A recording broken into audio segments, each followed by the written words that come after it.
இல்ல ஆண்டி, என்னோட ஹஸ்பண்ட் இப்படிதான் இருக்கணும்னு எனக்கு சில எக்ஸ்பெக்டேஷன்ஸ் இருக்கு. இப்படின்னா எப்படி?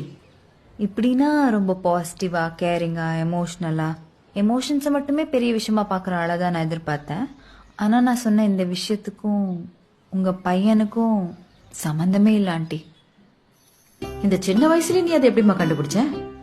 சின்ன சின்ன விஷயத்த வச்சுதான் ஆண்டி.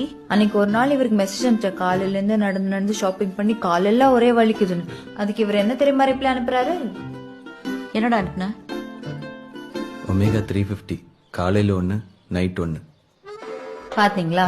ஆனா நான் டோட்டலா வேற மாதிரி எதிர்பார்த்தேன். ஐயோ கால் வலிக்குதா, இப்ப மட்டும் நான் உன் கூட இருந்திருந்தா வாமா ஒரு டீ போட்டு கொடுத்துருப்பேன், உன் கால் அழுத்தி விட்டுருப்பேன் அப்படின்னு சொல்ற ஹஸ்பண்ட் ஆண்டி எனக்கு வேணும். மாத்திரை எழுதி கொடுக்கற டாக்டர் வேணாம் ஆண்டி. வீட்ல ஒரு டாக்டர் இருக்கிறது நல்லதானம்மா? டாக்டர் வேணும்னா வெளில 50 ரூபாய் ஃபீஸ் கொடுத்துட்டு